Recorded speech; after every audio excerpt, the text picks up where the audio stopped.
menuju ke Tanjung Api-Api.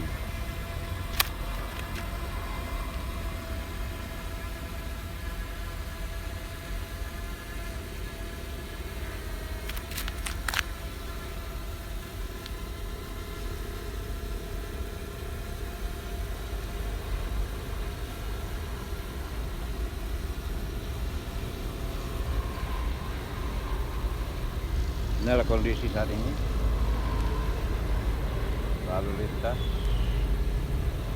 lumayan begitu padat tapi tertib.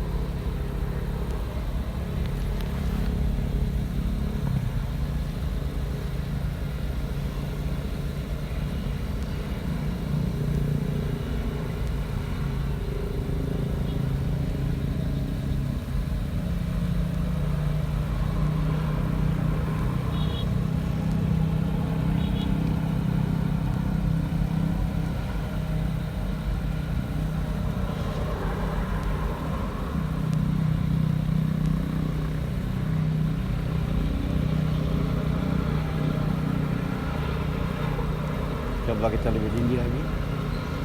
Bagaimana kondisi saat ini?